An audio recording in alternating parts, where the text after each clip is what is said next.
Look at that, folks. Get excited. Nancy, I believe it's an opening prayers next. The Lord be with you. Let us pray.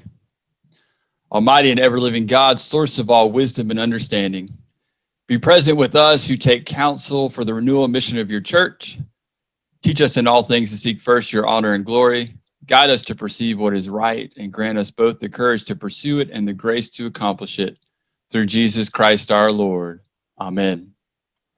O Heavenly Father, in whom we live and move and have our being, we humbly pray thee so to guide and govern us by thy Holy Spirit, that in all the cares and occupations of our life we may not forget thee, but may remember that we are ever walking in thy sight, through Jesus Christ our Lord. Amen. Folks, a couple housekeeping things I want to point out to you real quick as we go into this meeting. We're going to keep you muted on purpose. That way it keeps all background noise, distractions. So what I want to make sure you do is you will have freedom, it looks like, to unmute yourself. It just makes it easier on Nancy. We want this to be orderly because it is on Zoom. We don't want everybody talking over each other, cutting each other off. That way we can hear everybody's question and then we can hear the answer as we move through things. So a couple housekeeping things. For the elections, we'll come to that in just a second. But essentially you're going to be able to click a button on your screen for those who attended the vestry election in October, or I guess not October, November. Then you'll see it. You'll see it's the same format. So those are the housekeeping things. Keep yourself muted. Use the raise your hand button on the participants page, on the participants button, the bottom of your screen. You'll see it there. Raise your hand. Of course, you can always wave at us, and I'll be trying to scour the pages to see if anybody's not sure how to do that. And then be on the lookout for the voting in a little bit. But we'll be walking you through it all. All righty, we're going to continue with our outgoing senior warden report, entitled Faith versus Expectations. Good morning. Thank you for joining us this morning. Welcome to my dining room. I know this year of firsts has really stretched us. This is our first annual meeting held via Zoom, our first held during a global pandemic, and our first held without coffee and donuts. So grab yourself a cup if you can. I wanted to talk about faith versus expectations today. I'm a recovering type A personality. That means I like order, control, planning. I develop expectations about just about everything I do. I like things I can count on. Most of us do. We like things to be reliable, unchanging, especially as Episcopalians. Look at our services, the same times, the same services with everything planned out. The words of our prayers, the music of our hymns, the lectionary. It's comforting.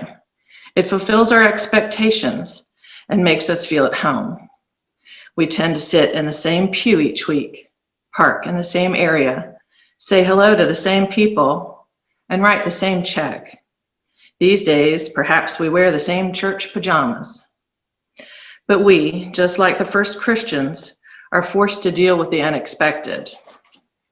Jesus certainly wasn't what the world expected. Born in a humble circumstance and raised with no royal status or wealth, he wasn't the king that Herod expected. He wasn't the teacher the Jews expected, stirring up the status quo and threatening the Pharisees' grip on power. He wasn't the leader the Romans expected, refusing to save himself instead of us. He caused people then, like he does now, to examine themselves and their actions, truly ponder their hearts, their lives, expectations, and faith. We are doing that now. This year of firsts has forced us to think about everything. What are we wearing, eating, saying? Where are we going? Who are we spending time with? What is really necessary? What is good? What is right? Maybe our plans and expectations, our routines, were more about us than about serving God. I came into this year as senior warden expecting to have to juggle my calendar to handle all the in-person events I'd need to attend. I thought I would see you all a lot and be busy with plans and gatherings. Well, instead of Easter egg hunts and shrimp boils, we've had time to reflect on our relationship with God. I still don't know what his plan is for me, but I have faith that it is good. I'm closer to him than ever. I don't know what his plan for St. Luke's is either, but I know that it is good. I know that he has helped us pivot our worship to keep his sheep safe. This brought our ministry outside our walls to reach people who have never even seen our church building. It's truly an amazing gift, way beyond expectations. We collected supplies and money for those suffering from hurricane damage, even when it was hard. The recipients of our Christmas angel tree gifts were blown away by our generosity. Again, way beyond expectations. This is faith lived out, folks. This isn't about plans or expectations. It is love lived out. Sure, there have been ways we may have had to pull back, but God sees and loves every dollar we give, every humble prayer we offer, and every Zoom we attend in his name. You bet he does. So no, we did not meet expectations for 2020. We exceeded them. We outgrew them. We outloved them. We are still here. Our people, all our staff, are promised, even our building, if you are wondering. But we are different. We are smarter, tougher, more versatile, more savvy, more flexible, more imaginative, and more faithful than ever, because we have leaned on our faith instead of our expectations. We could not have done this without the faithful work of our clergy, staff, vestry, all of you, and God. Thank you, each one of you. That old joke about how many Episcopalians does it take to change a light bulb? Ha! Imagine how many it takes to pull off seamless online services, Zooms, the You've Been Slayed program, VBS Online, youth and Sunday school goodie bag deliveries, and an online Christmas pageant. Every one of you, that's how many, in one form or another. But I especially want to thank Brad Powell for being our treasurer and securing our PPP loans and being the mastermind of our online service and all-around superhero. Also, Justin for being real and getting the ship always headed in the right direction. My TASE class for being my spiritual small group, which has helped keep me centered. I encourage you to find a small group like that will help you feel connected to your fellow Christians. And to my awesome vestry, so faithful and generous and reliable, such servant leaders all. And of course, my family who has supported me and covered for me when I had to do church work instead of swim meets, soccer games, robotics events, and during vacation.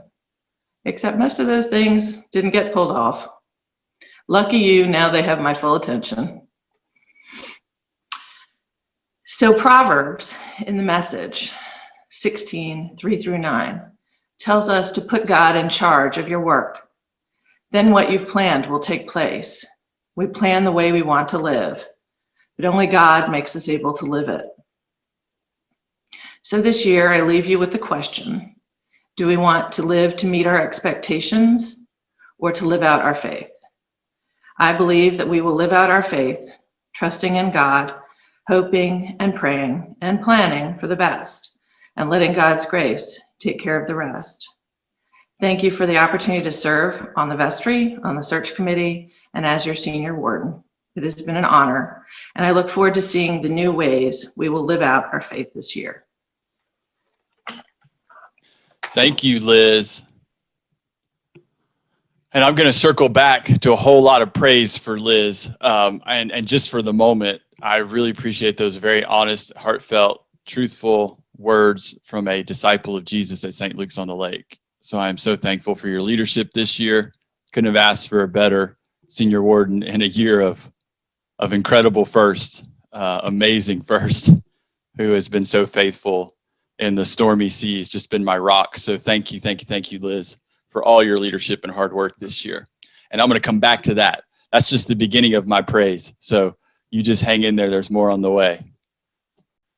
All righty, Nancy, I think we're going to show a picture of the outgoing vestry, or the whole vestry. This is the last time you're going to see the vestry in its current makeup in this picture. On the next slide, please. There we go. So there's your current vestry, and this is the last time this is the current makeup. So now on to we're going to thank our outgoing vestry members. Grant Crawford, Liz, Colin, and Phil Brownfield. To those four, I thank them immensely for their dedication and commitment to St. Luke's on the Lake to take on the role of a vestry member, and for their just faithfulness. You know, that's really what it's all about, being faithful, coming to the table, not knowing you may not have all the answers, but being willing to listen, grow, and learn. And these four modeled that so immensely. And my time with them wasn't long enough. But I'm thankful for the time we had together at the vestry level. So thank you, you four. And now our incoming vestry members that you elected, just a reminder, hopefully y'all were able to see this earlier. Mike Affleck, Darren Grissom, Peggy Klima, and Lene Wilsey, welcome to the vestry. Welcome to the gauntlet, as they say. I'm just kidding. It's not a gauntlet. Look at Alan. Alan's keeping a stoic face over there, Alan Griswold. It's not quite the gauntlet, but welcome to the vestry. We're excited to hear your gifts and to see what how you push us and move us, as Liz said, you know, because you all will make us live outside of our comfort zone and help us to realize new possibilities. So thank you for saying yes, and thank you to St. Luke's for electing them. Now, the 2021 senior warden. Drum roll, please. Next slide, Nancy, and hold there. Darren Grissom, that was just a spoiler alert right there. Just gave it away. Yes, the next senior warden is Darren Grissom. He's coming onto the vestry in his first year, but he brings a wealth of experience from previous parishes, and he brings a heartfelt dedication. And I am so thankful to have him as my senior warden.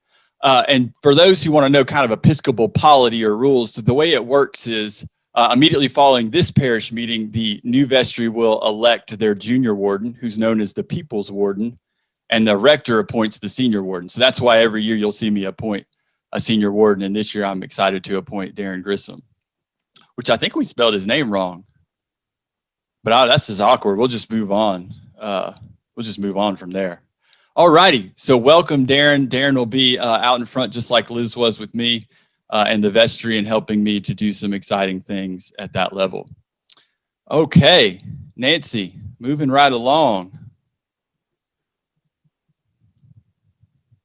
All righty, folks, we are going to do the election for diocesan council delegate. Who you see on your screen, you're going to elect the person who's going to fill the question mark. Lee Melvin has this year, this is her last year. Kelsey Cooper has this year and next year. So diocesan council delegates, very much like vestry members. As you can tell, us Anglicans aren't very creative with our time structure and leadership. It's 3 years pretty much for everything. So the person you're going to elect is going to be elected for a 3-year term. And then Lee will fall off this year, and we'll elect her replacement next year, and then Kelsey the following year. And that's how this works.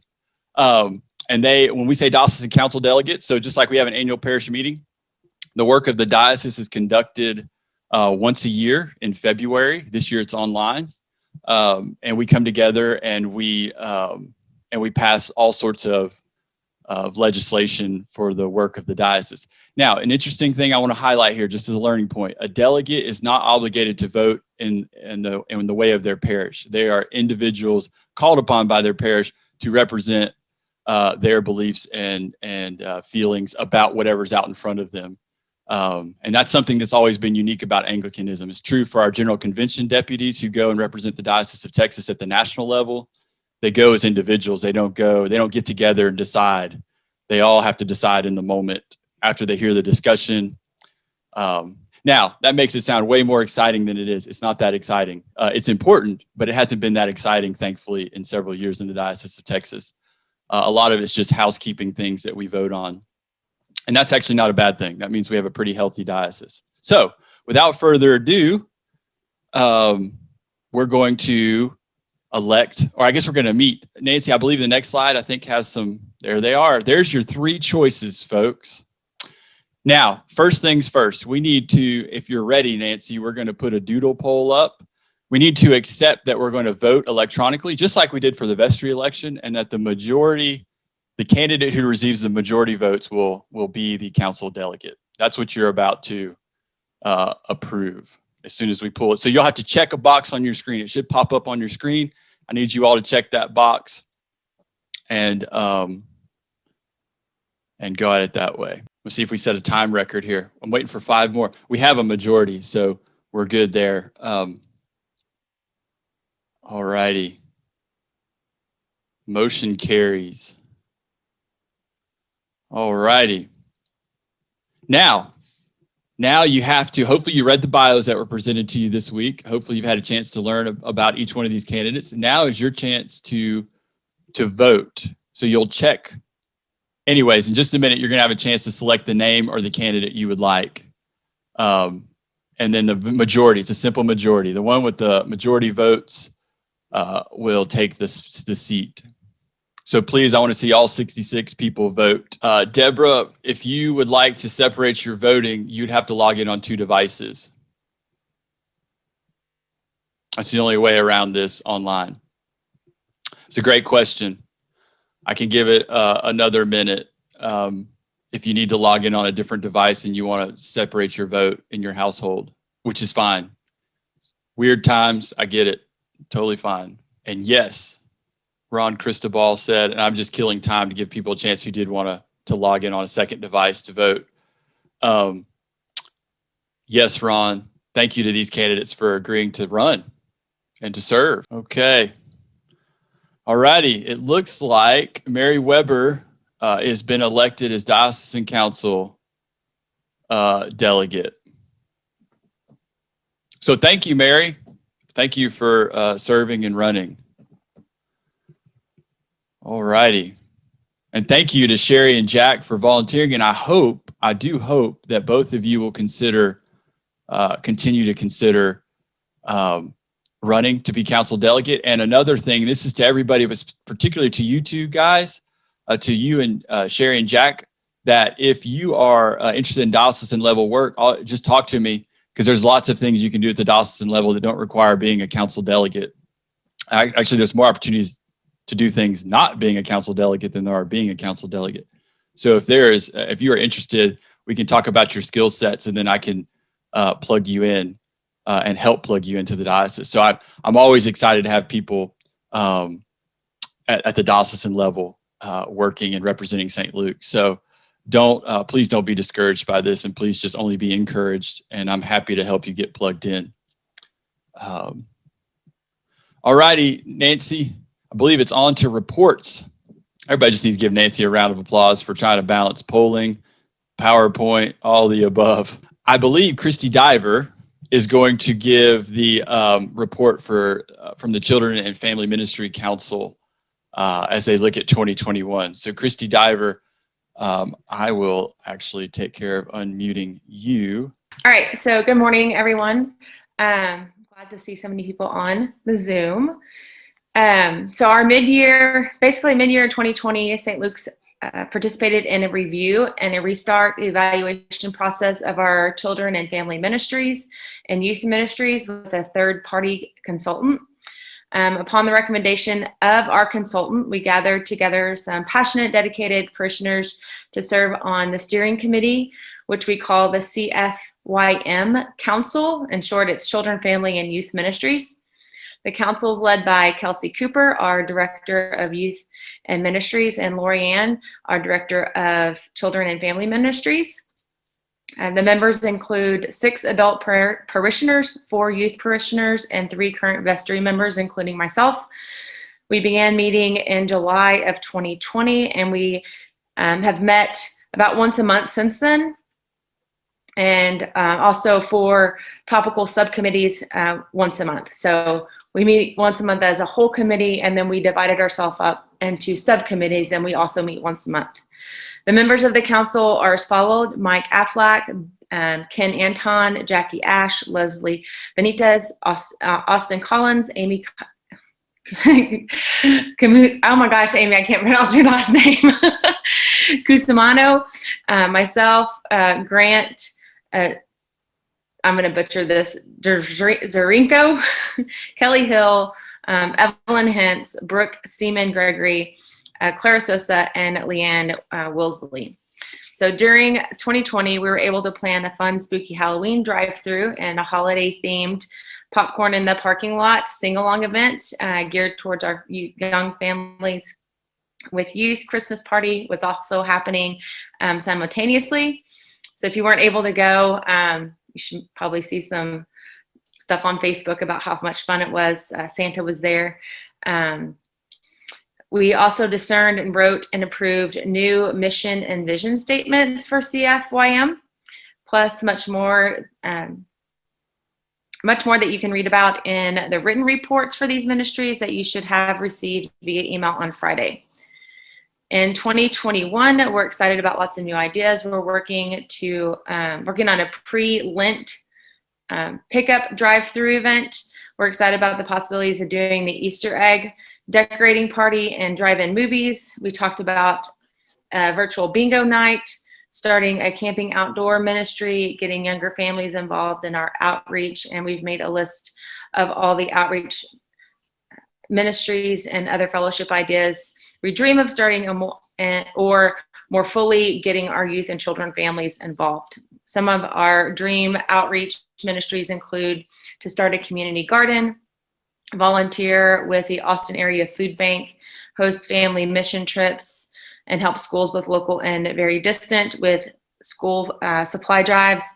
We're also excited to weigh in on program choices such as possible changes to the curriculum and develop more leadership opportunities for our children, youth, and adults. Please reach out to us if you have any ideas or questions about CFYM, and we're excited for what 2021 has to offer for our youth and children families. Thank you, Christy. I do want to pause there and give you a chance, again, if you have a question or anything about this report or for Kelsey and Lorianne in their written reports that you hopefully studied aggressively for the last 72 hours and read every line and unhighlighted. You can use that raise your hand function in the participant window, and we can call on you. All right, seeing none. All right, I don't think I see any. Let me just make sure everybody's waving frantically here at the screen. All righty, we're going to move on to our pastoral care report by way of me introducing Father Jim, who I am so thankful he came on board just in time for COVID, which has not been his highlight of his time with us, being impacted in his ability to meet you guys and to visit with you. But I am nonetheless thankful for Jim and his leadership, his counsel, his support, his ear. He's just been right there with me. I couldn't ask for a better assisting priest. And again, the word you're going to hear me say about a lot of folks today is faithful. His faithfulness to St. Luke's is powerful. So I'm thankful for that. So Jim, I am going to turn it over to you now. Well, good morning, all. It's fun to be able to see so many of you all without a mask on. That's usually how our encounters have been going these last several months. So it's being able to see on a TV screen and see your face and see a smile is nice. It's really nice. So anyhow, and thank you, Justin, for all those kind words. I didn't know you were such a liar. Gee. Just put a check in the mail. Thank you. Okay, my report on our pastoral care ministries. When I was brought on board, the 1st of March last year, it was for the purpose of providing support for all of the staff members, but especially for Father Justin. And one of my main tasks was to take some of the pastoral care responsibility off of Father Justin's shoulders. Now, at that time, the various pastoral care ministries were under the leadership of Lynn Cook and Diane Brace and Scott Grant, positions they had held since the middle, I think, of 2018. But not long after Father Justin arrived, they began looking at a more holistic way of bringing all of the pastoral care ministries under one umbrella.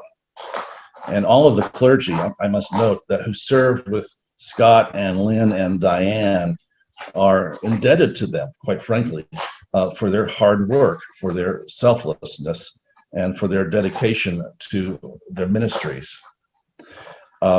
Shortly after I came on board, Father Justin connected me to these three and to the larger vision that he had for pastoral care. However, and about that same time, a novel coronavirus struck the US. You remember that? Crazy times. And we all went into lockdown, and we all had to scramble to figure out how to be the church during a global pandemic. Unfortunately, all of that kind of threw a wrench into our ability to begin bringing St. Luke's Cares into being. Also unfortunate was the fact that Lynn, Diane, and Scott all had to step away from their roles as leaders of their various pastoral care ministries. We were definitely sorry to see that happen, because they'd all been members, they'd all worked so very hard. They had all done excellent work, and under their leadership, the members of St. Luke's were having their pastoral care needs effectively addressed. But it was the plan all along, but it was still hard to see them take those steps back. But, in the end, turnover and succession and transition planning are vitally important with all parish ministries, and these three modeled it exceptionally well. So thank you to Scott and Lynn and Diane. So in this new year, in 2021, we are renewing our efforts at bringing St. Luke's Cares into being. I'm pleased to announce that the new cadre of leaders include Pat Beachy, Patty Peacock, and Lee Melvin. And Lee, in her capacity as a nurse and educator, has helped us to begin a new conversation about bringing back the ministry of a parish nurse. Also working to help bring St. Luke's Cares into being are myself and Nancy Phillips. But here is the thing, my friends, here's the thing. In order to make this ministry a reality, we need your help. We will need people who are willing to volunteer a few hours each month to be a part of one of the following ministry teams: the lay chaplain team, the prayer ministry team, the card ministry team, the meal ministry team, the transportation ministry team, the LEV, or lay Eucharistic visitors ministry team, and the flower ministry team. So we are asking that each of you prayerfully consider how you might play a role in how we take care of each other. And we promise, none of these tasks will be onerous, and you will always have our support. In the coming months, as I wrap up, we will be issuing periodic updates on the progress that we are making, but we especially look forward to the day when we can officially announce the launching of St. Luke's Cares. And that ends my report. Thank you, Jim. And folks, there will be more to come on those particular roles that Jim mentioned. So if you're wondering, and some of you already do some of those ministries. So a lot of what makes St. Luke's Cares special, and as Jim alluded to, when I started the work with Scott, Diane, and Lynn, we saw all these wonderful ministries that were pastoral care in nature and trying to bring them under one umbrella and working connected to one another. So, but we will need volunteers. We will need you. And in my report, I'll talk about some of that, the need for us to start saying yes and being the church in an exciting way. So without getting into that, Jim, thank you. And we will be in touch with you, parish, as we move through trying to roll this out and recruit volunteers to be able to tell you what those roles entail. But I am super excited about the possibility of St. Luke's Cares and the idea that no matter if you've been here 50 years or 5 minutes, you won't walk alone, and that we will actually reconnect with the traditional understanding of pastoral care, which is a deep partnership between the clergy and the laity as we learn to walk with each other. So I'm super excited about that. And thank you, Jim. Without further ado, it's Mr. Powell, our treasurer, Brad Powell, our treasurer, technological guru, to talk about what we've all been waiting to hear. Roll the drum, financials. The most exciting part of the meeting. Hopefully I've successfully unmuted myself. Let me see if I can get my screen up here. Hold on just a minute.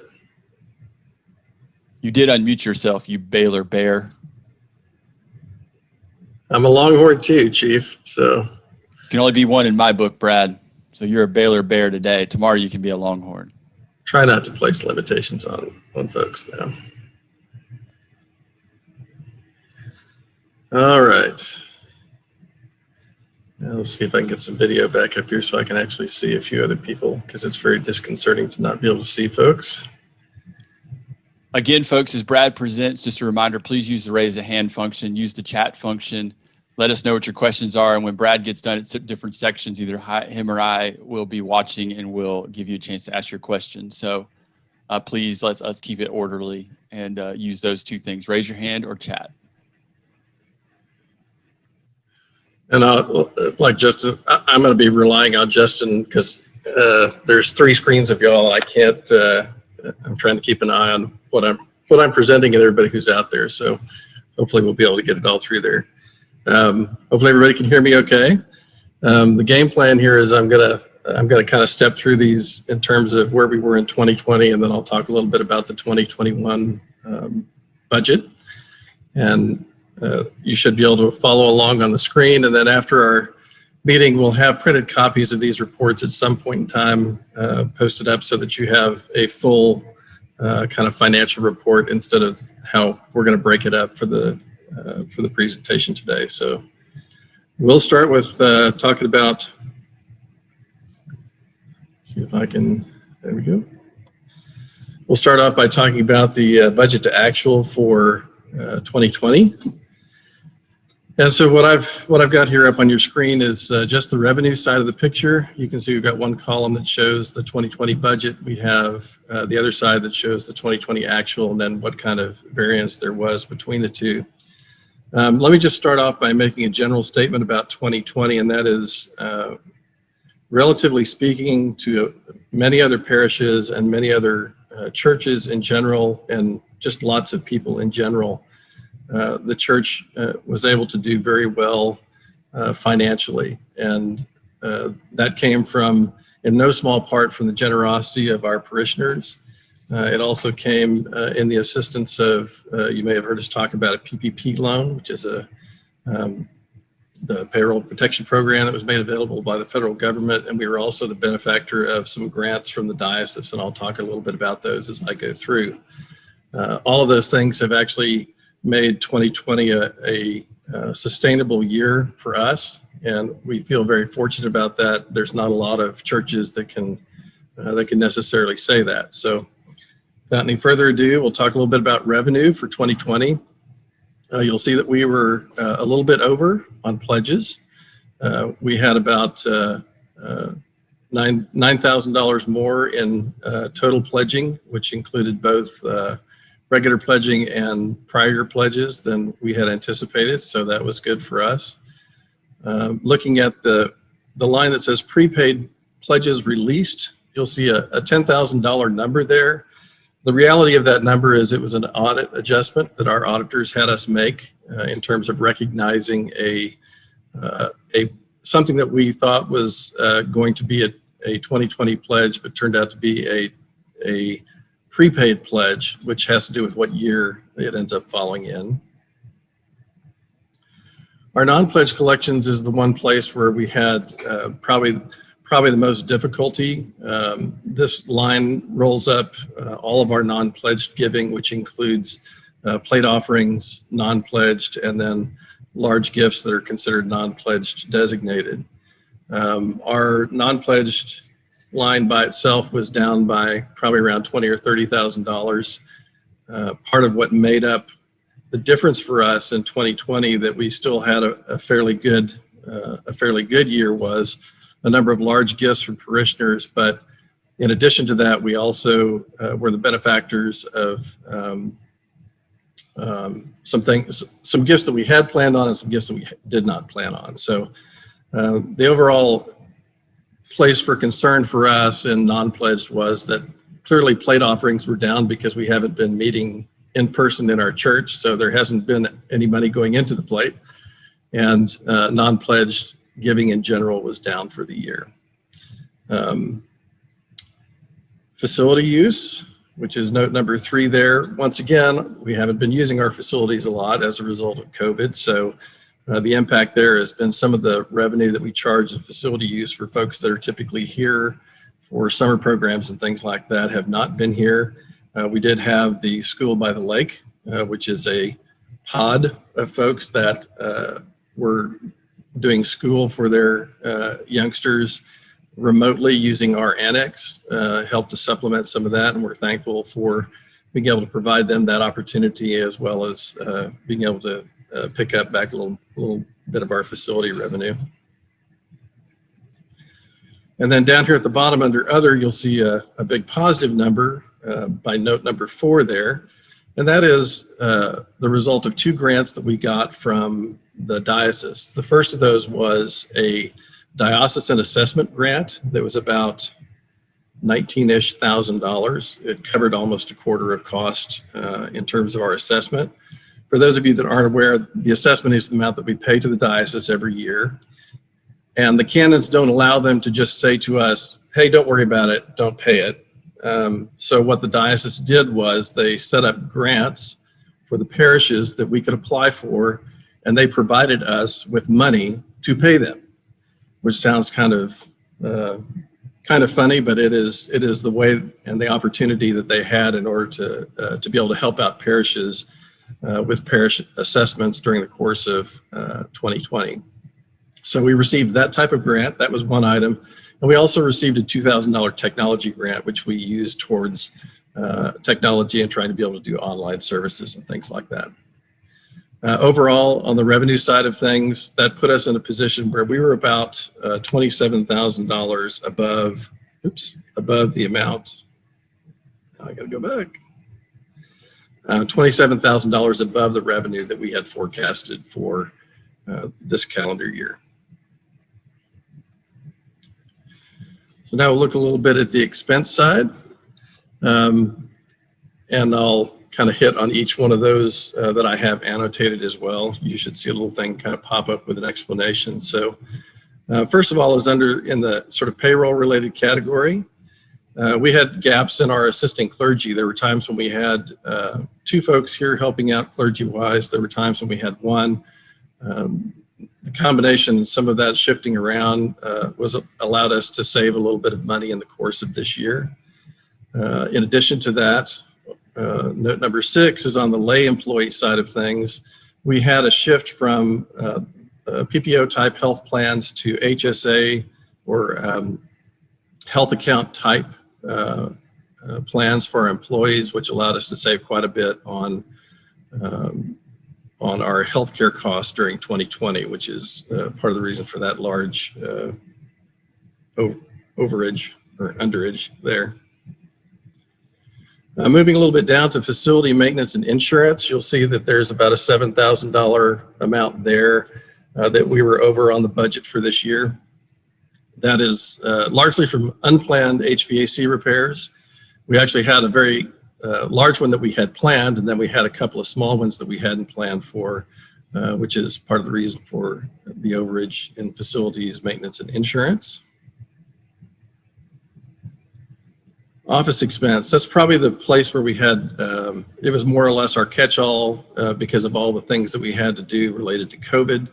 A lot of the changes we made in terms of software and online technology, a lot of things we had to put in place to do business in ways that we had not had to do that before. You'll see that we're going to have some adjustments in the 2021 budget that are going to reflect how our actuals change this year, because we expect it to continue, so that's continue into 2021. But this is one of the places where we had the biggest offset. But as you go down the rest of the expenses, what you see is because of our not being in our facility and not being able to do a number of the things that we normally do, we had a number of places where we had significantly less expense than we anticipated. And that's pretty much all the way down the line for the most part. The other thing I wanted to point out was, for those of you that remember in past years, you would see that we had a line item for both outreach, mission and outreach. Those have been renamed based on how the folks are going to be doing that from a committee perspective. We've consolidated those funds into a single line item called Great Commission Grants, and it'll be used for both mission and outreach type grants to individuals. But that's just a combination of those line items. It's really no different than it was in years past. We're just consolidating it down into one place. All right. So if everybody's still awake, we've made it to the kind of the summary or the bottom line for the 2020 budget to actual. So you'll see we had, in essence, when you get down to the excess or deficiency before transfers, which is kind of like your checkbook, we had this much revenue, we had this much expense, and this is what was left after all of that. You'll see we actually had a surplus of about $46,000, which is very good. I can tell you that a number of churches in Austin are in situations where they're off by hundreds of thousands, in other places millions of dollars. So this is really kind of a testimony to our parish staying true to their pledging commitments and doing the things that they can, and we're very grateful for all of that. And we did so well, in fact, that we had planned to dip into, as you can see below that transfer line, you'll see that we did not have to actually dip into any of our restricted or designated funds in order to be able to make ends meet this year.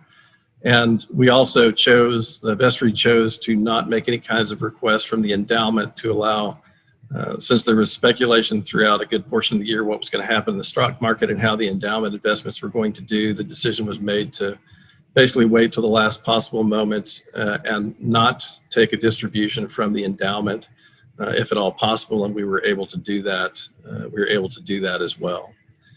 So on balance, the 2020 budget to actual was very good. We did not take a bath, so to speak, in 2020, and feel quite fortunate for that fact.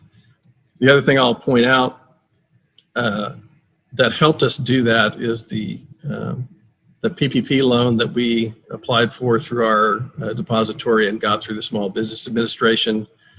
We were eligible and we were awarded a loan to that effect. And when I go to our financial statement in a minute, I'll show you where that shows up and kind of tell you what the process for that is. The largest impact of the PPP loan for us, because it targets and displaces our payroll expenses, which is what it's intended to do and allow us to continue, full employment despite, what happens with revenue and things like that.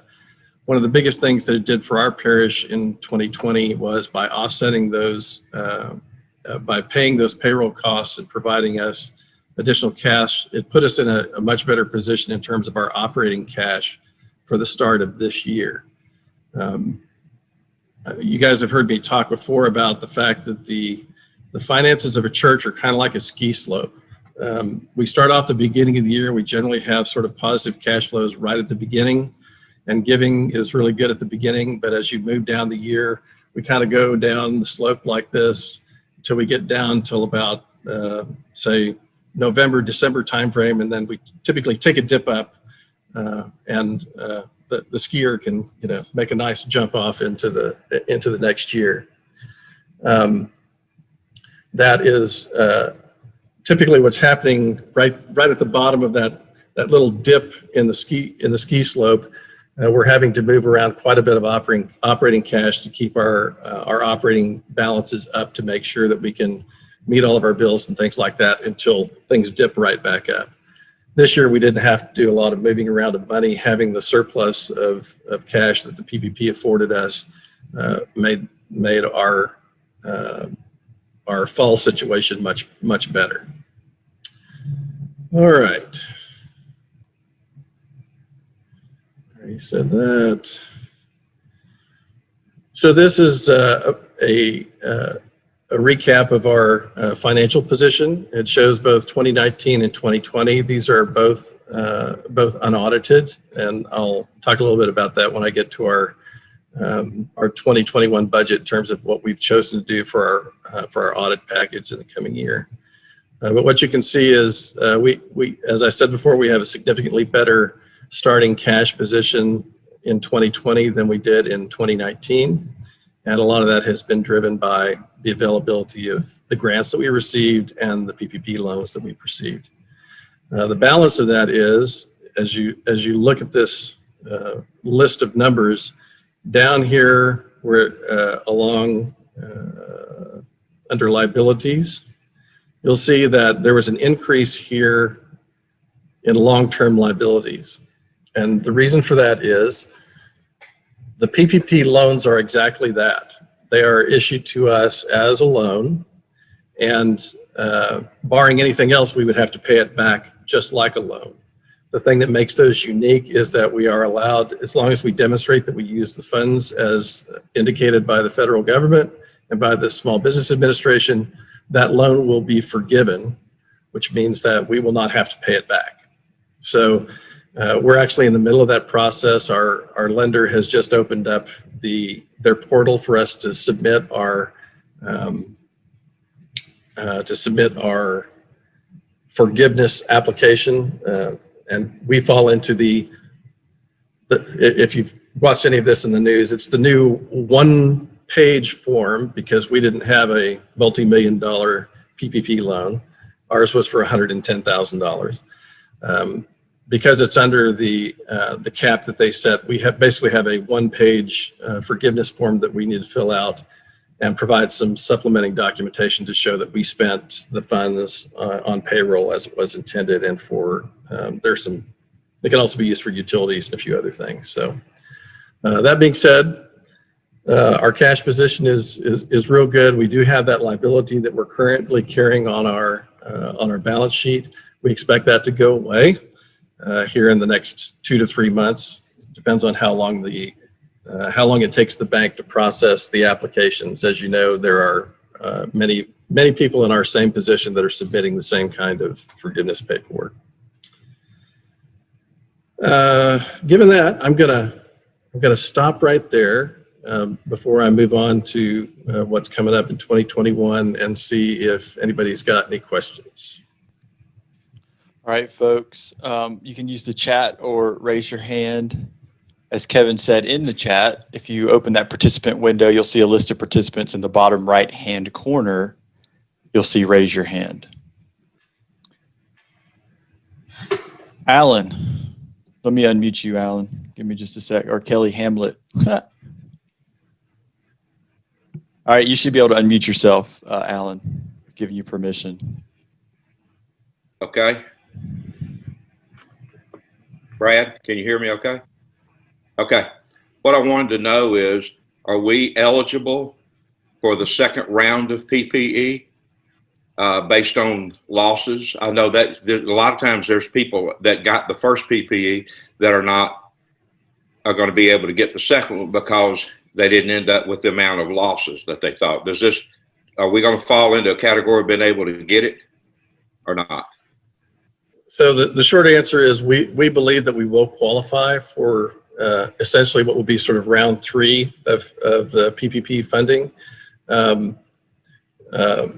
For those of you who have not necessarily followed this in the media, there was an initial round of PPP offerings. We did not get into that when we got into the second round during 2020, and they are now offering a third round. And the qualifications for the third round are that you'd be able to demonstrate at least a 25% gross revenue loss in 2 quarters as compared to the prior year.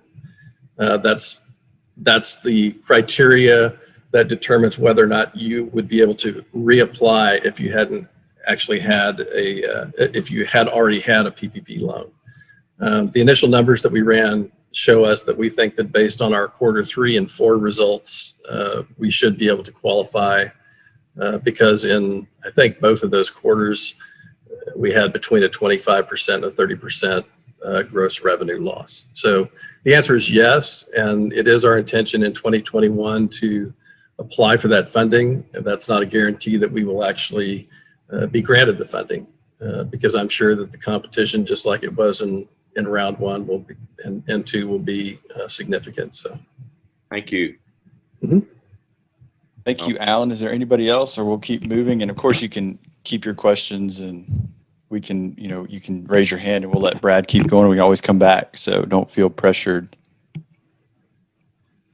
All right, Brad, I think you should keep going. Again, if you have questions, just keep, you can chat them to me, or all right. Kevin, actually, let me pause, Brad. Kevin, do you want us to answer that question? I couldn't see it, so. It's in the chat. Oh, no. Okay, no, keep going. Keep going. All right, so let's talk a little bit about the budget, the 2021 budget as approved by the vestry. The vestry met. We went over the pledging numbers for folks that have turned in pledges for the upcoming year, as well as from those pledges what had been prepaid in. And so I'm going to go through this much like I went through the numbers a few minutes ago. I'll start with the revenue side. I'll talk about the expense side, and then we'll talk about the kind of the summary and how it all nets out. The most salient point is understand that we've got about a 9 to 10, it's close to 10% drop in revenue that we're dealing with for 2021. And that's been driven by a number of different things. One of those is a reduction in the number of pledgers that we had this year and the total amount pledged by parishioners. So that's one item that has impacted the revenue side of our budget. The second thing that has impacted the revenue side of our budget is we had to make adjustments based on what we know to be true for non-pledged giving. We know that for some period of time, we're still not going to be passing the plate within the nave, which means that we need to adjust our anticipated plate offerings down, which we did. We adjusted those down by about 10,000, and we adjusted non-pledged giving down by 10,000 as well. On the upside of that, we adjusted upwards. Let's see here. On the upside of that, we also adjusted non-pledged collections in the other direction because we can, in fact, anticipate that the diocese is going to once again make assessment grants available to all parishes that request them. So we will definitely apply for a quarterly assessment grant, which will mean a grant of about $21,000 for us to annual assessment with the diocese. So we included that in our revenue estimate. And that will help supplement some of the revenue that we have offset for this year. You can also see that we adjusted a little bit on facility use. We do believe that by the time we get to summer that we should be able to have some additional use of our facility from the folks who have historically used it during the summer months. And we do currently have the School on the Lake that is continuing to hold classes in the annex and pay a facility usage fee for that. So we continue to carry those funds forward. So when all is said and done on the revenue side of things, we've got about $82,000 less in revenue to deal with in the course of 2021 from a planning perspective.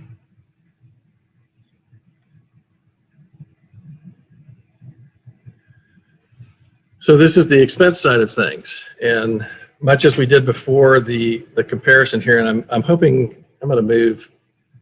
I'm not sure if my controls are blocking some of this stuff, so I'm going to hide this real quick so it's not being hidden at the top. There we go. So on the expense side of things, there are a number of places that we went in and made adjustments to the budget for 2021. The first of these were under payroll-related categories.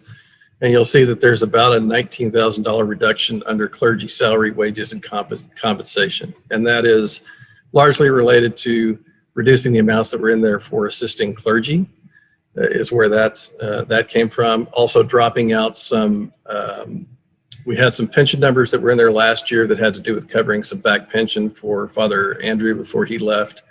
And so those things have been removed from the clergy side of compensation. I guess I could put there we go. On the lay side of things, I talked about this earlier. We're carrying forward the change that we had related to healthcare plans. There'll be HSA-based plans instead of PPO-based plans, which has a significant reduction in healthcare expense for the parish. So that's the reason for that $11,000 reduction in that line item. On note number 4, under debt service and financial, you'll see that we've reduced that by about $5,000. The reason for that is we had anticipated capital replacement of computers and things being something that we used leasing to do last year. As a result of our increased cash flow from the PPP funds offset, we were able to purchase those outright so that we didn't have to finance those out over several years. So we were able to back out $5,000 of anticipated lease expense in the 2021 budget. Under diocese assessment, I just have a note here. So this 84,998 number, that is our assessment to the diocese. But keep in mind that that's going to be offset by the $21,000 grant that the diocese itself is going to provide to us.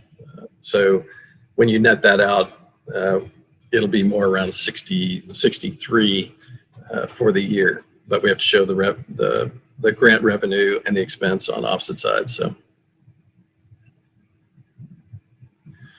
under facility and maintenance, you'll see that there is a $20,000 reduction. That's the removal of a one-time cost that we plugged into the 2020 budget for a replacement / repair that we knew we were going to have to do. That's not something that we're going to have to do this year, so we have backed it out of the 2021 budget. Office expense. So as I said before, we had about an $11,000 overage there this year in how we changed doing business on a number of different things. You'll see that we've increased that this year to by $7,800. The reality is we expect this to go up this year and we expect it to go down next year, largely because we need to replace the phone system that's being used at the church. It is a circa 1980s key system that needs to be replaced fairly significantly. But we also believe that by replacing it, we're going to cut our operating costs quite a bit because we will not have as many telco costs with AT&T with the new system that we're looking to put in. So we're going to have a little bit of capital expense that we're going to put in, use to put the system in this year to buy what are called voice over IP phones that can use our existing network and some of our existing networking services instead of buying separate telco services. And we expect that that will save us some money in the long run. So those are anticipated for 2021. Like I said, our hope is to see that number go down in 2022 as a result of putting it in place. Under music expense, there's a $3,000 reduction, which is largely coming from reduced use of contract staff and performers related to music. We have not had as many contract performers and don't anticipate as many during the upcoming year. So the vestry opted to reduce that by $3,000. Under St. Luke's, well, let me back up real quick. Once again, you'll see Great Commission grants. Once again, that's the consolidated line item for mission and outreach type grants that'll go forward in 2021. Then under St. Luke's Ministries, there's a $1,000 decrease that was for vestry meeting expenses, since we've been doing all of that remotely and could probably do that through all of next year if we chose to, regardless of how things pan out with the pandemic. We reduced that by $1,000. And then under other expense, which is largely made up of legal and accounting expenses and a couple other items, the $2,000 increase there is actually for the purposes of doing a consolidated audit in 2021. So what that means is we saved about $7,000 or $8,000 by deferring our audit in this current year. That would be the 2019 audit. We deferred that audit until the first part of this year, 2021, so that they could do 2019 and 2020 together. They can give us a better price by consolidating and doing those two audits at the same time. And we got the endorsement of the diocese to allow us to do that, because normally they require those annually, and they were on board with the fact that we were trying to cut some costs by consolidating those.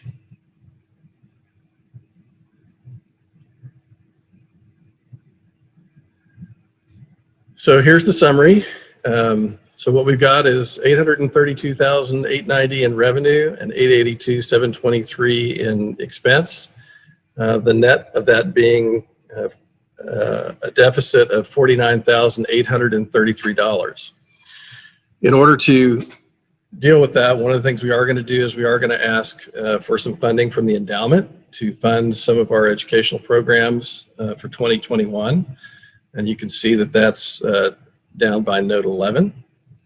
And the next item you see is what is truly our deficit gap, if you will, for 2021.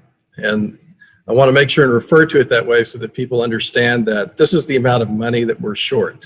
And we need to come up with a way to fill this gap, or we will be having to use our reserve resources to do that. As I talk with the vestry about it, there are a number of things, there are a number of ways that we can close this gap.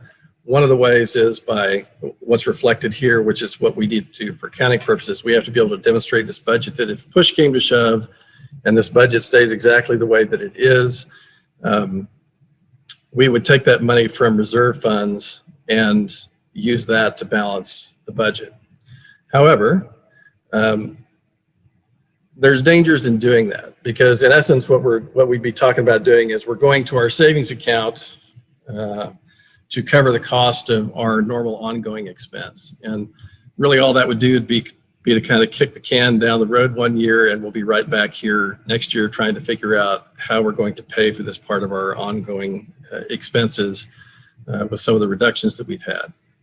And in discussions with the vestry, flip up this next page, they're committed to closing the funding gap and to not use church reserves to do the shortfall. And the importance of that is that we run with very slim, relatively speaking, we have very slim reserves.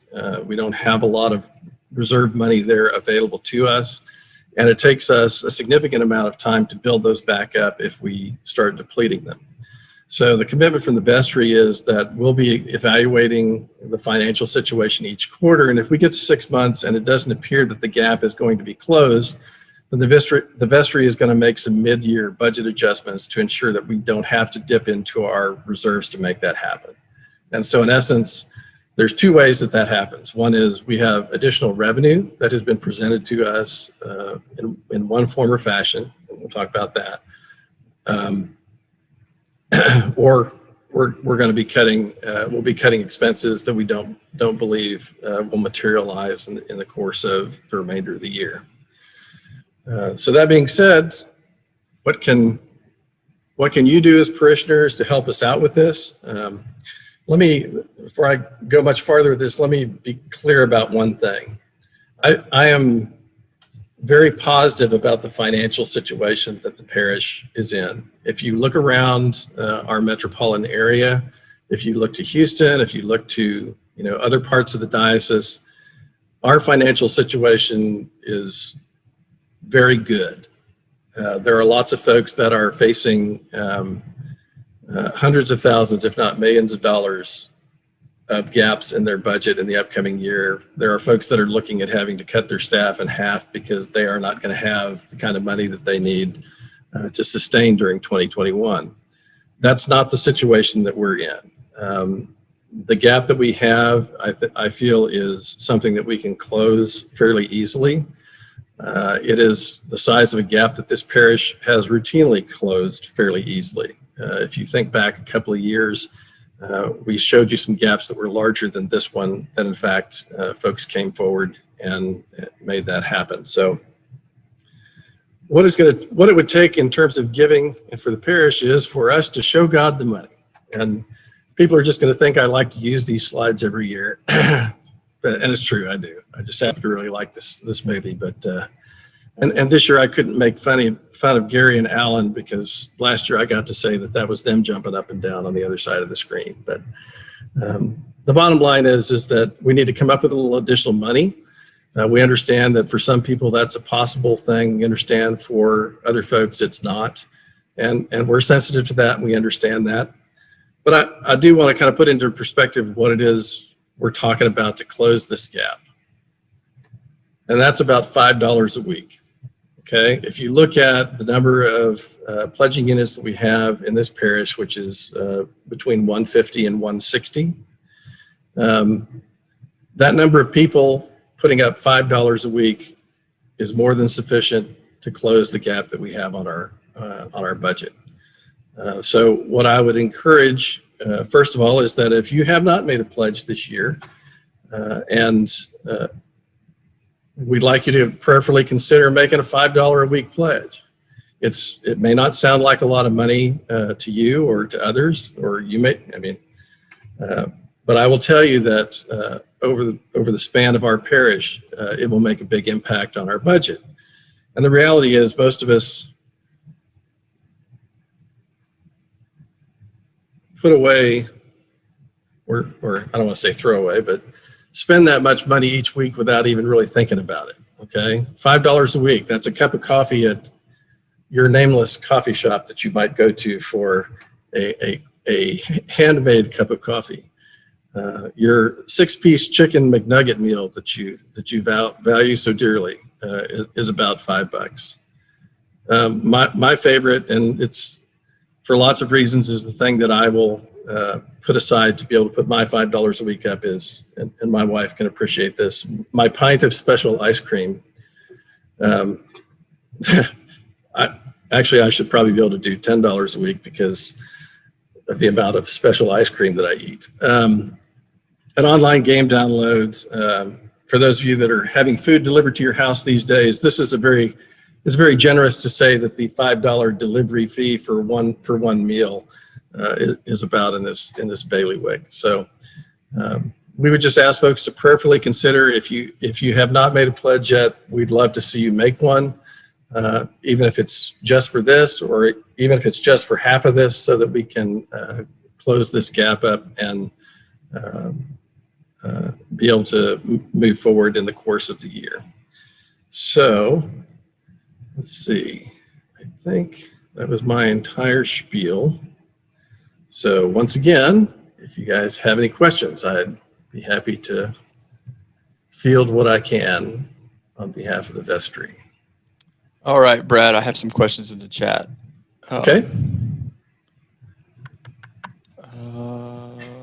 The ballpark on the reserves, I responded, Brad, am I close at about roughly 120K as our reserves combined? No, it's the reserve amount is about 99. It's just under $100,000 is our combined reserve.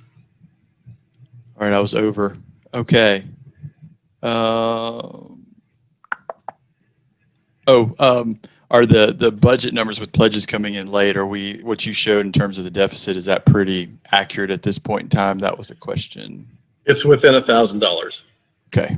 I had one change this week that I didn't have time to update. I typically update them up until about a day before the parish meeting. All righty. You had a lot of thank yous, and then someone asked, what's the average, or this year's average pledge, and how many new households would that be to close the gap if we were fishers of men? So the average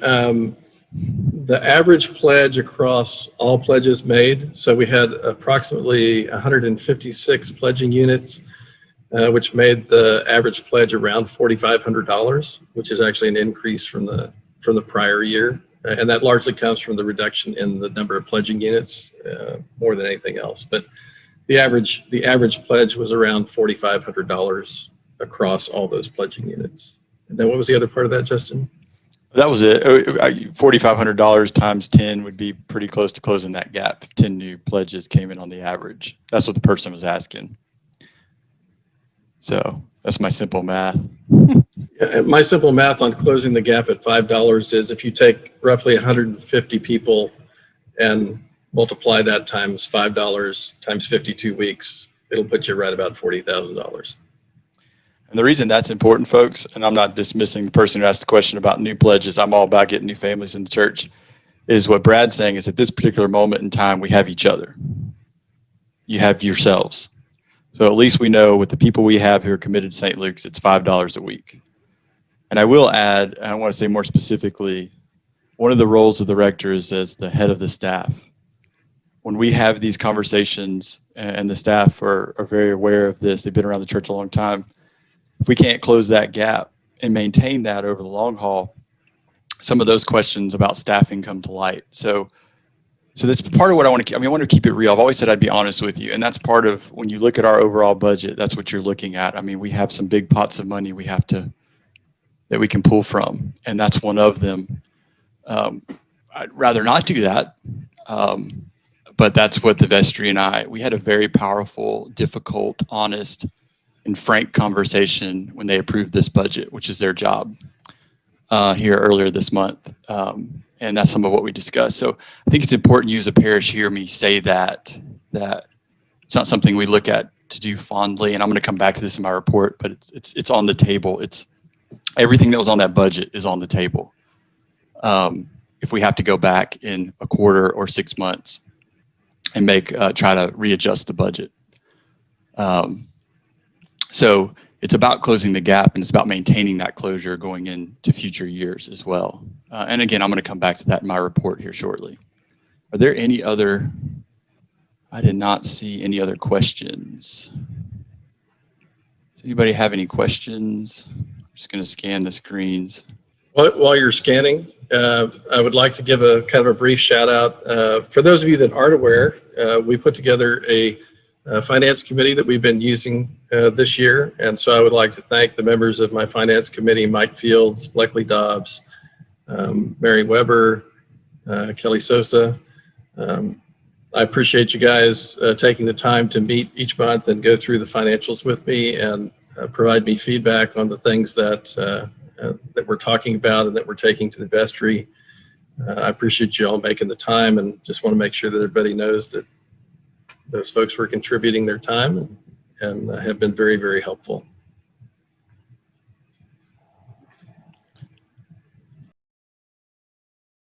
All righty, folks. I'm going to jump in. And first, I want to begin with some recognitions. First up, I want to thank the staff. I want to thank the entire staff of St. Luke's for their dedication during a very difficult year, for riding the ups and downs.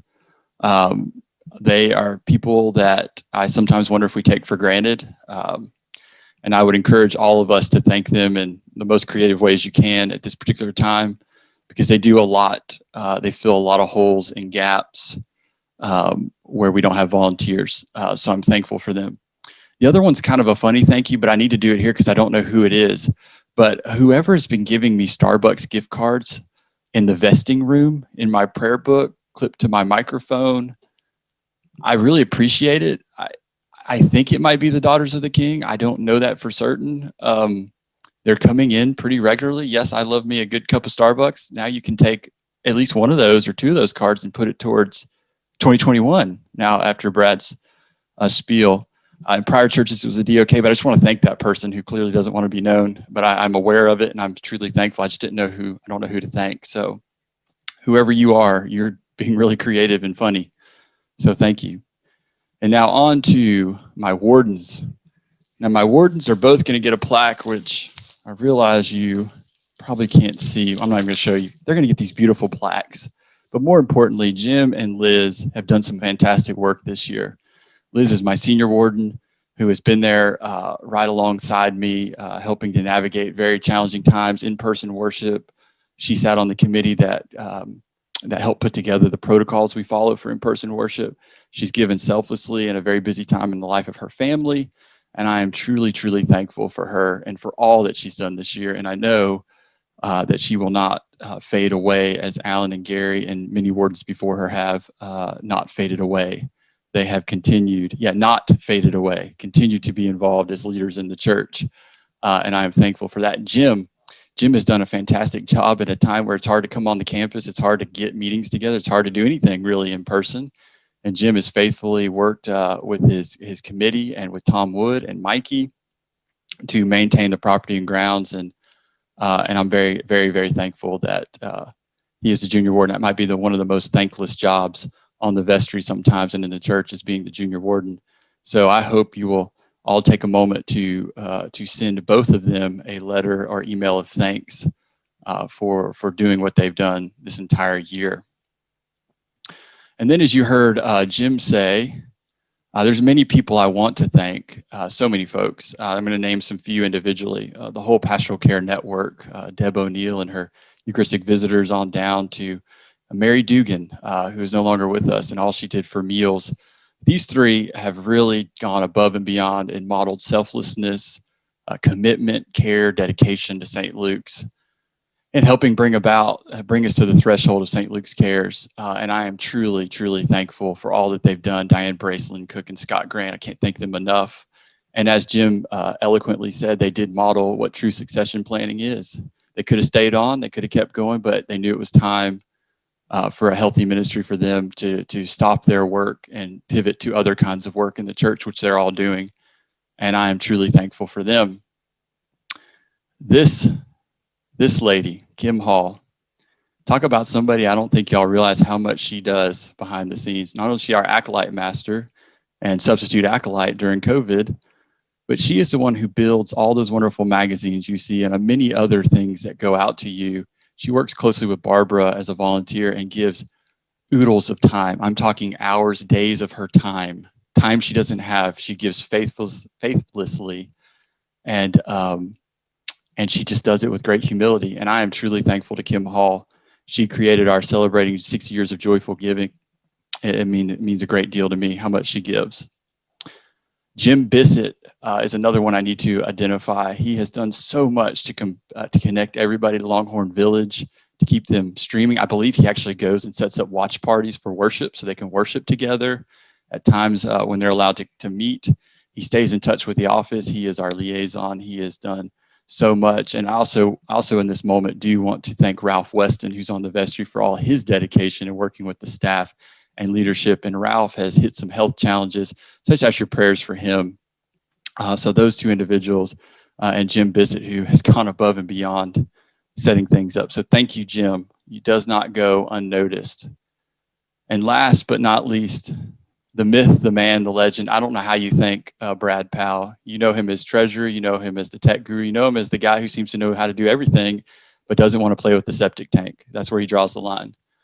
I am truly, truly, truly thankful for Brad. There are hours upon hours upon hours that he puts into work here. I mean, I'm not kidding, folks. I'm pretty sure sometimes he works 60 or 70 hours a week for St. Luke's on the Lake. That doesn't even count his own life, his own family and time. He takes our music, he sends it through his recording studio at home to make it sound more polished, sound a little cleaner for the transmission through so that it doesn't lose much of its quality through transmission out and streaming. So little things like that, little projects to make the output sound as good as the input. He does all that behind the scenes, builds the slides. He does all of that. Not to mention all the technological stuff in the sanctuary, the cameras. And there are so many things you're going to see when you come in person, and that is Brad. That is just simply Brad. And he does it, again, with a huge dose of humility. He doesn't complain. He doesn't whine. He doesn't say no. He does exactly what I think our gospel story today says. He said, yes, I'm going to go fish for people, and I'm going to use the gifts that God's given me, and he has. And so many of you have done that, and I'm thankful to all of you. So Brad, I don't know how the parish will thank you one day, but we owe you a huge load, which I know you don't want, but I'm just going to say it because it's my time, not your time. You've had your time. We owe you a huge debt of gratitude for years to come, for keeping us online, keeping us, just so y'all know, folks, when COVID started, we never missed a beat. And that strictly landed on Brad Powell's shoulders. In a 3-day window, if you remember, I told you on a Friday that we were going to have to be in person. By Sunday, we had a really good presentation. And then it only got better from there. And And the idea behind the presentation is that you can worship, that it's not disruptive, that you can join us. And that's the whole point. It's not meant to be a show to watch. It's meant to create. What Brad has created is a sense of worshipfulness between all of us when we can't be together. So thank you, Brad. Now, I'm excited to announce this. This is going to happen. It just came down this week. Our own John Campbell. And the reason some of you asked why we didn't collect a purse for John Campbell. The reason we didn't collect a purse from John Campbell is I was waiting for his ordination to the priesthood. So now I would love for you to give special gifts so we can put a gift together for him for his ordination. Follow the same protocols you've done in the past. You can give, we'll make sure it's available. You can put in the memo line, Father John. He will be ordained to the Sacred Order of the Priesthood in his home diocese on January 30th, and he'll be serving as rector in Belleville, Texas. And he started serving as rector there. So I'm so excited. I've enjoyed immensely having John with us for the short time that God put us together. And I know he's going to do great, wonderful things in the life of the Diocese of Texas in Belleville. So I hope you will send him a note of congratulations. You can send it to the office and we'll get it to him. And also send a gift. You can do that through the office as well. I'd love to give him a nice big purse just to say thank you and send him on his way and just send him with our blessings and thanksgivings.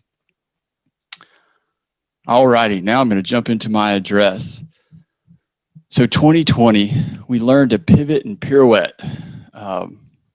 That's a pirouette I learned in ballet in that picture. And that's what we learned to do. I think, you have an opportunity when you entered this pandemic to sit there and complain. We could have complained. We could have whined about what we didn't have. No, St. Luke's chose not to do that. I'm sure we whined some, but that wasn't the bulk of what we did. We got to work and we did some pretty incredible things. We experienced God's love through worship. We embraced God's love through connection. We encountered God's love through learning, and we expressed God's love through giving and serving. So we pivoted to online worship, as I said. Before the pandemic, we were averaging about 220 in worship. Since the pandemic, we've been averaging 600. 600 people have tuned in to St. Luke's on the Lake. Now, some of you who are avid online in the moment streamers are probably like, Justin, that is an inflated number. I only see 50 to 80. That's right. A number of folks choose to worship with us at other times on Sunday, Monday, Tuesday, and Wednesday. And then we've had a larger viewership of our Wednesday service. So we have picked up, and we've picked up people who wanted to come to St. Luke's. It was interesting. We went back to in-person worship. A lot of the people who came at first were all brand new to St. Luke's. They weren't our existing St. Luke's members. So that was an interesting thing. We improved ease of access, quality, stability in the feed. Again, all Brad Powell. And we enhanced and played with different ways to make worship more engaging using the two senses we had, which were sound and sight. Hence the images during worship and the photos. Now, we moved to in-person worship. We worked with a committee of doctors here at St. Luke's on the Lake to come up with the protocols to create a safe in-person worship service. And a lot of you I know struggle and still are struggling with the fact that we are still in this pandemic. It is a marathon, not a sprint. Alan does a good job of telling us that when we talk about disaster relief. Well, that is going to be true for this pandemic. It will come to an end, folks. It will come to an end. I'm going to come to this a little later. But in the meantime, we're going to do the right thing. We're going to do the safe thing. And I want to say a couple things about in-person worship right here, right now, so that you hear me say this. And you might sense a level of frustration to me that is there, and it's honest. No one told us we couldn't gather in person. I'm acutely aware that other churches and other denominations have gathered in person. We have chosen to do the non-fear-based, safe, loving thing. I have no apologies for that. To live in fear is to do things selfishly, to put other people at risk, to spread a disease for no reason except your own selfish ambition. To do the loving thing, to do the non-fear-based thing, is to do what we're doing. To follow the science, to ignore all the alternate realities that have existed in our society. I'll come back to that. And to focus on the verifiable reality that this virus is real, that many at St. Luke's who attend worship prior to the pandemic are susceptible to it and could have a severe illness. And that is just not worth it. So I'm happy to report that we have had no cases of transmission via in-person worship at St. Luke's. We managed to do confirmations this year. We managed to do baptisms. We even did memorials. Maybe not in the way we've done it in the past, but we have done that. And we actually did some weddings. So we have done the hard work of figuring out how to come together safely. Is it maybe what we all want? No, but that's where we are for this season. And we're doing the loving thing. We're seeking and serving Christ in all persons, and we're respecting the dignity of every human being. And I would implore you to really do some soul searching if you think that's a fear-based decision, and really ask yourself, what's fear? Doing what I want to do or doing what's best for those around me? I would strongly question you to think about that. Now, embrace. So we launched little did we know the pandemic was coming. We launched our Lean In for Lent small groups, had massive engagement with those. And some of those groups are still meeting to this day, and many met on through after Lent, created a beautiful experience for folks once we couldn't be in person or have connections. I must tell you folks that you may not like Zoom, but there are some folks in our congregation who are probably still a better part of a year away from being able to come back in person due to compromised immune systems. So even with a vaccine rollout later in the year, and they're going to long to feel connection, and these small groups have been a home for many of them. So if you ever flounder and wanting to be a part of a small group, I strongly encourage you to consider rejoining one and doubling down, if not for yourself, for that person who needs community in a creative way. Barbara Frizzell worked tirelessly on creating boutique welcoming, creating an intentional, intimate experience with a newcomer or a couple newcomers at one time with me and her and other lay leaders to get them connected to St. Luke's. We created weekly connection opportunities for children and youth via Zoom. Thank you to Lorianne and her team, Robin Miner, for all their hard work. And then we continued to do creative things throughout 2020. We did not let the pandemic slow us down. We had a car choir that was really well attended and fun. And for those who don't know what a car choir is, you play music with the horn of your car. So nobody had to get out of their car. They could all just play the Amazing Grace with their horns. And I think they did some baseball themed music as well. We had a drive-through rally day. We had a pet blessing. We had a Santa sing-along. We did the You've Been Slayed. Hopefully all of you got slayed. And I must plug Vanessa Yan here. I have to give her credit where credit's due. She laid that on the vestry in me as an idea. But I must tell you, as her husband, it was one of those ideas that was like, if you don't do this, then. So I immediately did what the boss told me to do and took it to the vestry. And I think it was a huge hit. And I hope people felt connected to their church, and particularly to their vestry, who, when I presented it, did never push back. They said, that's a great idea, we should do it. And they took on a lion's share of the work. So I'm thankful for that. Encounter. We offered so many different multiple offerings for formation throughout the week. I don't need to read all these. You're aware of them. We had engagement. I will say, though, as the year rounded out, 2020, our engagement fell. I chalk that up to folks wanting certain things, but more importantly, Zoom fatigue, which is something we're all going to have to combat. We're going to be at Zoom for some time, and I will have to dig in and find ways to find it helpful and not harmful and not distracting. So I hope that we can continue to do that. But we had book studies, Bible studies, all sorts of great things. And then express. Now, this is a crazy number, and I want you to see that number on your screen. You raised $25,000 additional dollars to support global missions and outreach this year. $25,000. Just let that sink in.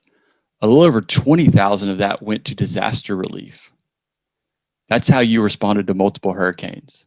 That's how you equipped Alan and his teams to do some incredible work. Not only did you give money, you gave essential supplies, you gave cash and more gift cards. You gave children Christmas, not just children, families, Christmas. You did all sorts of donation pickups, drop-offs, loadings, sortings, all those monthly mission organizations, those local mission partners, tons and tons. And I wish I had a huge scale and could have waited as it all came in. You did that in the middle of a pandemic. And let me just rewind that last point, mask making. You made a ridiculous amount of masks when PPE, was personal protective equipment, was short. St. Luke's made a ton of masks that we got directly to hospitals in our area. And I am so thankful that y'all responded to that at the very beginning. Furthermore, here's a list of all the local places that we collected goods for. Of course, there's our River Place Elementary Backpack Food Program. When school had to go online, there were many children who depended upon school for meals. Well, what did St. Luke's do? We said, you're not going to be hungry. We're going to step up. And we did. And we produced food throughout the year for those children in our local area. And then we helped Hope Austin and so forth and so on. So many different local agencies that we helped. So again, we did not let the pandemic hold us back. We did so much good work. Now, there were struggles and there were challenges in 2020. Outside the church, we had COVID-19, and that's created a whole bunch of hubbub, people's opinions, thoughts, feelings, and all that's important. We had job loss, we had income loss. We saw that in our parish. You gave me the tools to help people who had those losses. We had deep division in our society, leading to alienation and homogeneity. In other words, people lining themselves up with groups of people who think just like them, instead of sitting in groups with people who disagree with them to learn and grow. And we started seeing each other as the enemy. We didn't have an inability to listen, unwillingness to listen to different opinions. This is outside the church. We had an inability, unwillingness to see each other as children of God. I think there are a lot of Christians who just refuse to see anybody who disagrees with them as a child of God, whereas Americans are simply as human beings. All that played out in 2020. It was ugly. It was very ugly. We struggled inside the church to make worship safe, to create spaces for you to come together. We struggled to find volunteers to assist with online worship and in-person worship. I saw, as the rector, I started seeing partisan political divisions seeping into programming, emails, conversations. And then I saw a lot of people struggling with what the role of the church is, the role of disciple in the mission field with COVID-19. And that virus in itself, one thing I want to remind us of is where that put us in the desert, in the wilderness. But we must remember, even in the wilderness, we're together. If you remember the Israelites, when they traveled through the wilderness, they were not alone, they had each other. When Jesus went to the wilderness, which is really the reality of this illness is going to go in God's time. I love the hope of a vaccine. Ultimately, we'll be back together in ways that we enjoy more in God's time. But for now, we have each other. We have creative ways to be together. We don't live in fear. We don't test God. We don't go to the top of the temple, as if we're going to hear a story here in just a few weeks of Jesus being tempted in the wilderness. We don't climb up, tempted on top of the temple just to throw ourselves off so God can catch us. We don't test God that way. We reside in the wilderness and we wait. And we admit that it's hard at times. And sometimes it's just downright miserable. But we're there and we're there together. And that's the hope and the joy. And we have to acknowledge that. Not many of us wake up every day and say, I'm so glad we're in a pandemic. I don't know if anybody does that. We wake up and we say, today, I'm going to do what I can do for somebody else in the most creative, safe way I can. And that's what it means to be in the wilderness together. So, what do? We come together as one.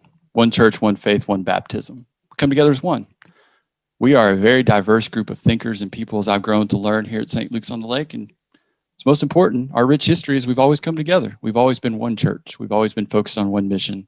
And you clearly did that in 2020. I have no reason to believe we won't do that in 2021 or in future years. I think we have to be honest about what God's calling us to do as Christians and disciples, to do those very things. I think we have to acknowledge that the church is more than an opiate for real life. That might be a hard statement to hear me say, but I'm being honest with you that a lot of folks, I think there's a comfortableness about coming to church, but I also think the pandemic exposed a huge flaw in Christianity or in church life. That is, I come to church to escape the real world. No. You don't come to church to escape the real world. You come to church to get together, to go back out into the real world and bring your faith to bear on every single aspect of your life. And I know I preach that a lot. And some of you have told me that you love that I preach that, but you wish I'd stop. I'm not going to stop. That's what we're called to do. That's part of what it means to follow Jesus. That's actually part of what it means to take on the yoke. We can't use church as some kind of medicine. We have to come together to find the strength to go out and do what God's calling us to do. We celebrate that. We celebrate our diversity of thought, mind, prayer at St. Luke's, and we leverage that. We leverage our nimbleness from 2020, how flexible we were, how willingly we were to change, to adjust, to adapt. All of that's going to be important as we carry forward. And not when long after this pandemic's over, we're going to have to be flexible and nimble. We're in a very volatile, uncertain world. And we knew it was coming. It's always been there. We just have been padded. And now it's real. The pandemic, in my mind, has done a lot of great things and created a lot of great conversations that we were probably never going to have had we not had COVID-19. So what does that mean we're going to do for 2020, 2021? We're going to experience God's love through worship. We're going to embrace God's love through connection. We're going to encounter, and we are going to experience God's love through giving and serving. We're going to look at when we come back together, we're going to continue to do the best job we can with online worship. And then we're going to look at ways to come back together with creative worship options. We're going to imagine what it means to come together. Maybe we'll have a family-oriented Eucharist with a children's choir and a cherub choir. We'll have a traditional high mass, if you will, for those who are longing for a very traditional take on the prayer book. And then maybe we'll do something creative. We'll use those expanded options inside the 1979 Book of Common Prayer, those things that we've overlooked until this pandemic, to do something really exciting. And we'll be able to do it because you've been so flexible and nimble. Again, building on your hard work of 2020, at times difficult work. We're going to be able to do some awesome things as we imagine coming back together. And folks, we're going to come back together. I suspect we'll be back together sometime later this year. When it's safe and when we can do it, we'll be back together in ways that are more than 50 people, in ways that will be doing things similar to what we remember, and also very different. We're going to have to recruit volunteers. We're going to need all of you to be a part of this to make this successful. We're going to embrace one of the big things I'm excited about in 2021 that's so important is I want to see small groups come back. It's a historical aspect of St. Luke's on the Lake. It's one of those things that brought life in life, particularly into Roland Timberlake's days. And it's not something it's something we can do. We proved it in our Lean for Lent groups last year. I need all of you who are committed to St. Luke's to imagine being part of a small group. Don't see it as a burden. See it as an opportunity. See it as an opportunity to meet somebody new. And then remember, if you remember nothing else, please remember this, that if you create small groups with me, you create a home, you create a net to catch that newcomer, to catch them, to give them a place to make something big feel a lot more small and intimate, to give them somebody to sit by on Sundays at church. Think about that. And we'll build those around prayer and study and fellowship. But I need all of you. I need all of you. I need all of you to join. And I need all of you to respond when we ask you to do these things. Again, we can't be bystanders. I'm gonna come back to that. We can't be bystanders. We need to be intentionally inviting, welcoming, and connecting. And one of the ways we can do that is joining a small group, simply committing to a bi-monthly small group every month. And getting to know your fellow church members and studying with them, praying with them, dining with them. All beautiful work, all beautiful work. Now we're going to continue to study. As you've seen, we are a unique parish. I don't shy away from many church members who come to me and say, hey, can we have this conversation? I think St. Luke's is big enough to have that conversation. Always remember, when it comes to learning, all may, some should, none must. All may, some should, none must. So not every offering is going to be for you. Some will be, some won't. But we're going to create meaningful conversations. I'm going to work my hardest to shepherd you into being the disciples God's called you to be, giving you the tools to go out into this world and be kingdom builders, to not see the world as something you need to retreat from, but to see the world as something you need to embrace and bring all your gifts to bear on. We're going to do that through book studies. We're going to bring back some ancient practices. You're going to see Bible study merged with the reading of the church fathers. You're going to see that in Lent. We're going to read a book together called Where God Happens. That's our Lenten program by Rowan Williams. In that book is Bible study, readings from the church fathers and mothers, all blended together in conversation about being a disciple today. That's what it was all about 500-600 years ago. That's how you bring tradition and scripture and reason together. That's our Anglican heritage. That's who we are. That's what makes us different than the churches around us. We bring all of that to bear. So we're going to do that. We're doing small groups. We're doing big groups. I encourage you to double down, commit, and do that work. We'll have Bible studies. Bible studies are important. Reading the Bible in the light of the tradition, to me, is even more important to understand where we've come from and how things have developed. So I hope you'll join me in that work. And we're going to see lots of different things for our children and youth. You heard a little bit of that from Christy Diver earlier in our children and youth programming, and that the wonderful work of the CYFM Council and what they're doing. So I'm very excited about 2021. Again, we're not letting the pandemic slow us down. We're going to keep going. Now, and when it comes to expressing God's love, what we might call mission, we're going to double down on some signature missions. We're going to double down on two in particular: disaster relief and Honduras Good Works. Disaster relief, I've spoken with Alan and gotten that Louisiana man moving on thinking about setting some teams up so that we can respond to even more disasters at one time. And Alan brings so much wealth and knowledge, and he had some new individuals join him. Our very own vestry member who's going off the vestry, Grant Crawford, was instrumental early on. And Alan and I and a group of folks will work on developing teams. Just imagine with me, imagine a couple of years from now, we have a couple trailers parked out back, and we have disaster team A and disaster team B. And when disaster strikes, A goes one place and B goes to another. And we're able to respond. And imagine as that grows, as we train people and as Alan shares his knowledge and stays very much a part of the ministry, as we discussed, very much a part of it, but is spreading that out and spreading your love out across so many different individuals. A little over $20,000 you raised this past year.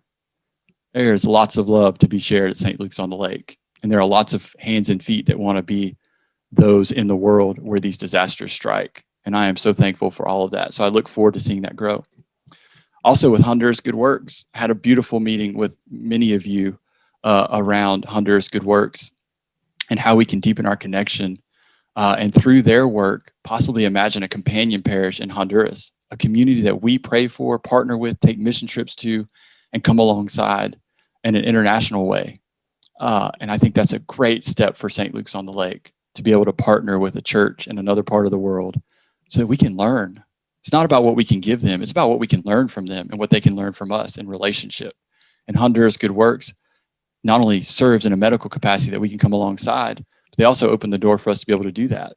So continuing our deep commitment and deep historical commitment with Honduras Good Works as our international signature mission is really important to me. And you'll see more about that coming out later. And I shouldn't say just me. It's important to many of you who have said yes to both of these ministries, disaster relief and Honduras Good Works. And of course, we're going to continue supporting our local mission partners, food drives with River Place and other local opportunities as they arise, because the need is going to be great. Unfortunately, the economic impacts of this in our country, we will not have, I don't think we're going to have the exciting recovery that some countries had, only because we seem to be a little bit more out of control with the spread, and it's going to affect our economy. That's my personal opinion. What that tells me as a church is we need to be ready to respond. Until public health gets in line, the economy is going to suffer, and we're going to have to be the church, and we have to serve and help not only ourselves, but people outside of our walls. So what do we do to accomplish these goals? What do we do? We're going to do the very things God calls us to do: experience, embrace, encounter, and express. Now, here's my crash course on some of the deeper things we're going to have to do. Some of this I talked to you about earlier. Admiral James Stockdale was one of the highest ranking prisoners in the Hanoi Hilton. He was tortured over 20 plus times in his 8 years in captivity. And this is known as the Stockdale paradox, as put forward by Jim Collins in his Good to Great. And this is what Admiral Stockdale says: "You must never confuse the faith that you will prevail in the end, which you can never afford to lose, with the discipline to confront the most brutal facts of your current reality, whatever they may be." You must never confuse the faith that you will prevail in the end, which you can never afford to lose, with the discipline to confront the most brutal facts of your current reality, whatever they might be. This year is going to be a year where we ask some really hard questions. We need to be honest about our reality. We live in a very interesting time right now. There are a lot of alternate realities. We've moved away as a people from verifiable reality to opinions. We've moved into groups. We've divided ourselves up. And yet the church and the cross stand right there at the intersection of all of them. You and I stand right there at the intersection of everybody who disagrees, bringing the light and life of Christ. That doesn't mean we don't acknowledge the hard facts of our current worldly situation and our church situation. You heard our financials. I agree with Brad. I feel positive about them, but that doesn't negate the challenges that we face in the years ahead, and things we're going to have to do this year, and conversations we're going to have this year about making ourselves nimble and flexible as we move forward. That's the brutal truth. Prior to the pandemic, we were a shrinking church. We know that. Our average Sunday attendance was trickling down slowly. We have to accept that reality.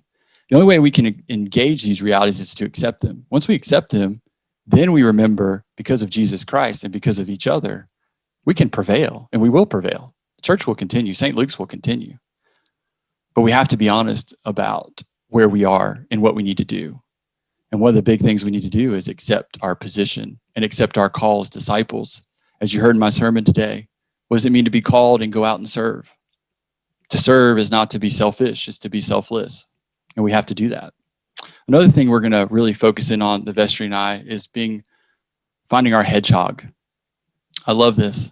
What are we passionate about as a church? What drives our economic engine?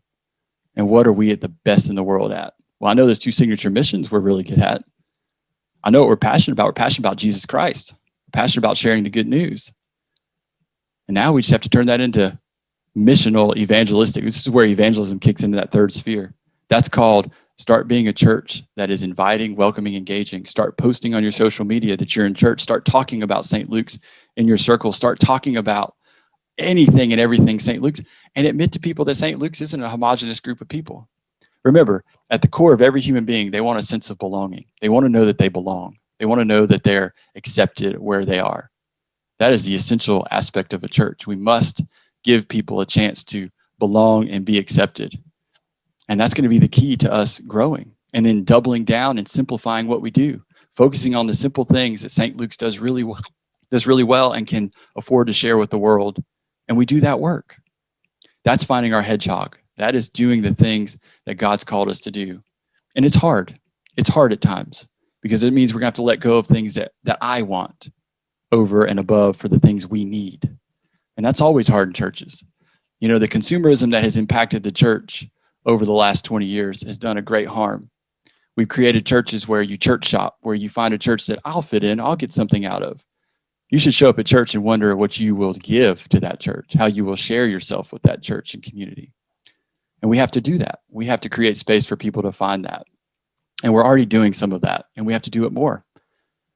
And it's a long, hard road. It's a road that never ends. That is the road of discipleship. And I know, and I'm super excited by all of you and what we're doing here together. And I'm excited to be at St. Luke's, and I know we're going to do it. I have the faith that we will prevail. And I also am able to encounter and embrace the brutal truths of where we are. And I hope you'll join me in that work, because what I can't afford for us to do is to become bystanders and just assume the other person sitting in the pew will do it. They won't. You can do it. So when we ask you to join in pastoral care, when we send those emails out each week, read your emails. I don't want to hear, this is a very bold statement for me, but I'm going to say it. I don't want to hear you say, I get 50 emails a day. I don't want to read yours. What made you read the other 5 you chose to read? Read your church's email. See what's going on. Double down and commit. Don't make me chase after you to come do something. So I have to chase after you, then I assume you don't want to do it. And I sure don't feel called to be a chaplain to St. Luke's. I call to be a rector of a church that's ready and continue to build on its legacy of growing disciples and being out in the world. And I know we can do that, but I can't have us all be bystanders. You're never too old. You're never too weak. You're never too tired. You're never too busy to do the work that God calls you to do in a very intentional way through the mission and ministry of St. Luke's on the Lake. And that's very important. There are lots of ways you can live out your faith in the world, but do not neglect what you're called to do in the life of St. Luke's. And as I said earlier, church can't be an opiate. It can't be a medicine. It'll never work that way. Church is a lived thing. We are a people of God coming together. So I leave you with this, something we say every baptism: one Lord, one faith, one baptism, one church.